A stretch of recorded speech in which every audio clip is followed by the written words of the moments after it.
A disturbing trend unfolds. North Korean operatives exploit GitHub for stealthy cyber intrusions targeting diplomats.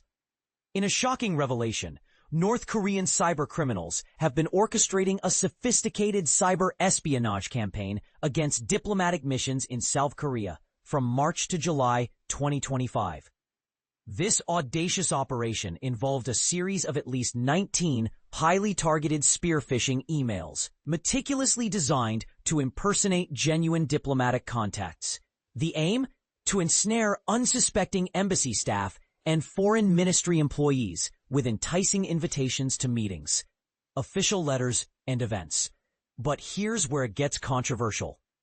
The attackers ingeniously utilized GitHub, typically known as a legitimate platform for developers, as a covert command and control channel. This move not only highlights their technical prowess, but also underscores the escalating sophistication of cyber threats facing diplomatic entities. And this is the part most people miss. The infection chains relied heavily on trusted cloud storage solutions such as Dropbox and Daum Cloud, a popular service from South Korean internet giant Kakao Corporation. These platforms were exploited to deliver a variant of an open-source remote access trojan known as Xeno RAT, granting the attackers control over compromised systems. The campaign is attributed to a notorious North Korean hacking group called Kimsuky, which has recently been linked to similar phishing attacks employing GitHub as a staging ground for the Xeno RAT, now referred to as MoonPeak.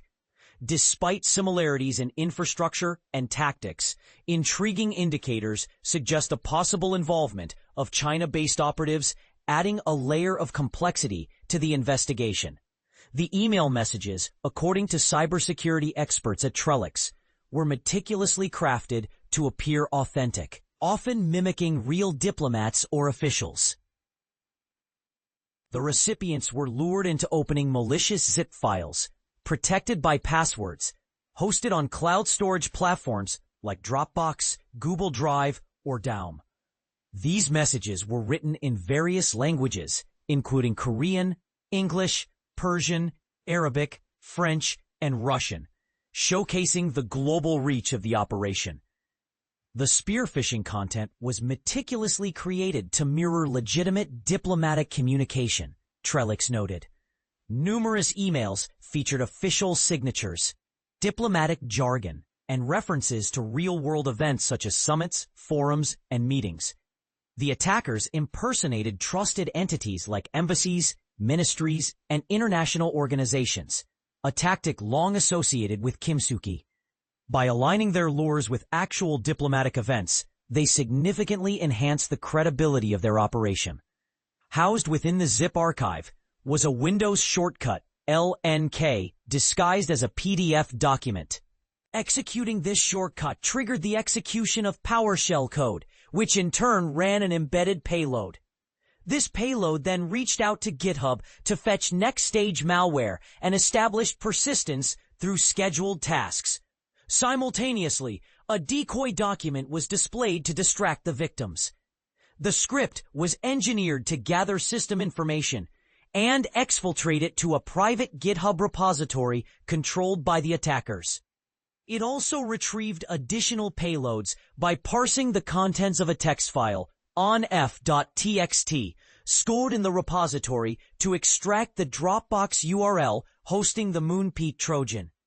By merely updating onf.txt in the repository, pointing to a new Dropbox file, the operators could rapidly rotate payloads to infected machines, Trellix elaborated. They also employed swift infrastructure rotation. Logs indicate that the offx.txt payload was updated multiple times within an hour to deploy malware and remove traces post-exploitation. This swift update cycle, coupled with the use of cloud infrastructure, facilitated the stealthy nature of their malicious activities.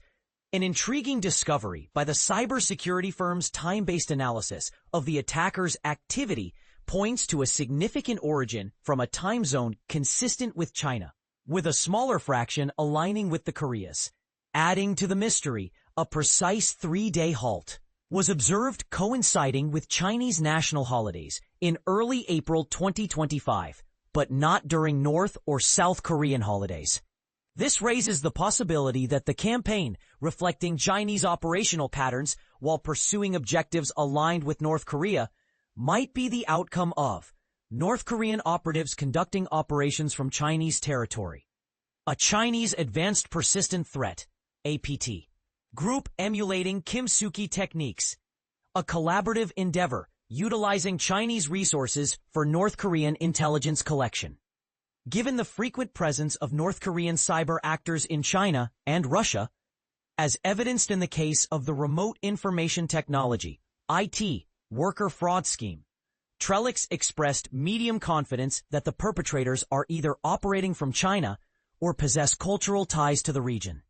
The employment of Korean services and infrastructure was likely a deliberate strategy to blend into the South Korean network, Trellix observed.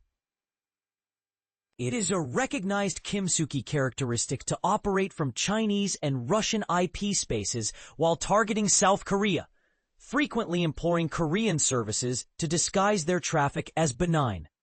North Korean IT worker scheme penetrates hundreds of firms. Coincidentally, CrowdStrike has disclosed identifying over 320 instances in the past year where North Koreans, masquerading as remote IT workers, have infiltrated companies to generate illicit income for their regime, marking a staggering 220% increase from the previous year. The IT worker scheme, tracked under aliases like Famous Cholima and Jasper Sleet, is believed to harness generative artificial intelligence Gen AI coding assistants like Microsoft Copilot or VS Codium and translation tools to facilitate daily tasks and respond to instant messages and emails. Remarkably, these operatives often juggle 3 or 4 jobs concurrently. A critical aspect of these operations involves recruiting individuals to manage laptop farms, which consist of racks of corporate laptops used by the North Koreans to remotely perform their duties as if they were physically situated in the country where the companies are headquartered. Famous Cholima IT workers utilize Gen AI to craft appealing resumes for companies, reportedly employ real-time deepfake technology to conceal their true identities during video interviews, and leverage AI code tools to aid in their job responsibilities, CrowdStrike highlighted. All of these strategies pose significant challenges to conventional security measures. A leak of 1,389 email addresses tied to the IT workers has revealed that 29 out of the 63 distinct email service providers are online tools enabling the creation of temporary or disposable email addresses, while an additional 6 are associated with privacy-centric services like Skiff, ProtonMail, and Simple Login. Almost 89% of the email addresses are Gmail accounts, each fortified with Google Authenticator, two-factor authentication, 2FA, and recovery backup email. Some of these email addresses are found in a data leak from the AI photo editing tool Cutout.pro, suggesting the potential use of the software to manipulate images for social media profiles or identification documents. Stay tuned for updates and follow us on Google News, Twitter, and LinkedIn for more exclusive insights.